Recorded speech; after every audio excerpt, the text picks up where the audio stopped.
Wonder Woman hits Blu-ray and DVD on September 19th, which you can pre-order today or watch early on Amazon Video. Link down below.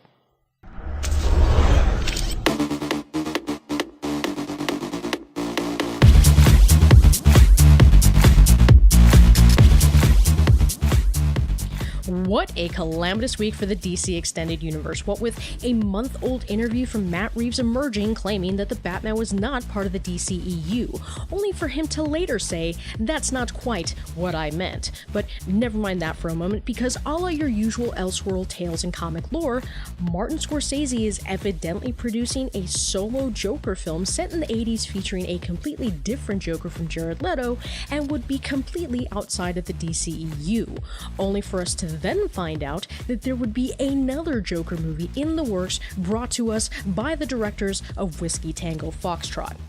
If you don't already have a migraine, then let's zoom in there for a second, because amidst the confusion, it now also seems that David Ayer's involvement in the DCEU moving forward may be in question. Let's focus on two conflicting reports that stuck out to me the most in this week's debacle.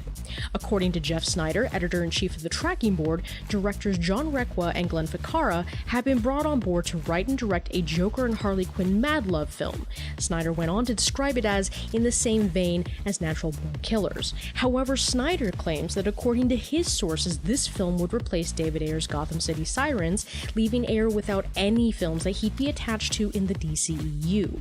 However, Forbes contributor Mark Hughes disputed those claims. According to Hughes and his Warner Brothers insider, his source stated, "Harley, Catwoman, and Poison Ivy are super important to us, and a super cool team too."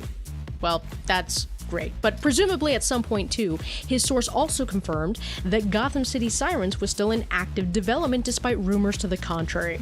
So what do I think? First of all, it's important to note that there are many films that will always be in active development at any given time and at any point in time.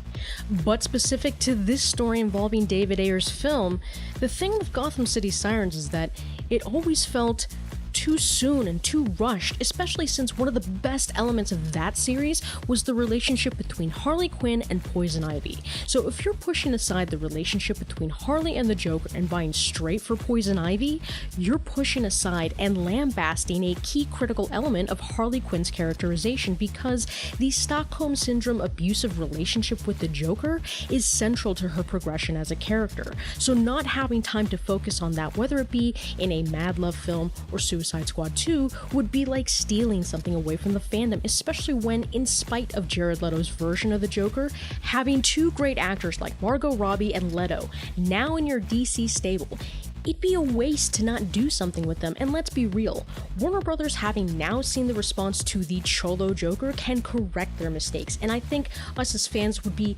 more than happy to go along with it, to see something better than what we got in Suicide Squad. And I don't know if I'd move forward with David Ayer as a writer and director. His personal life and troubles, aside right now. As a producer, sure, I have the fullest confidence in David Ayer there. But seeing as what happened with Suicide Squad, maybe Warner Brothers needs to give some other people a go. But I'd love to see those two films developed with an ideal progression in my eyes as being Mad Love, then Suicide Squad 2, and then Gotham City Sirens. But those are just my thoughts. What are yours? Do you want David Ayer to continue on? Do you believe that any of these films are in development?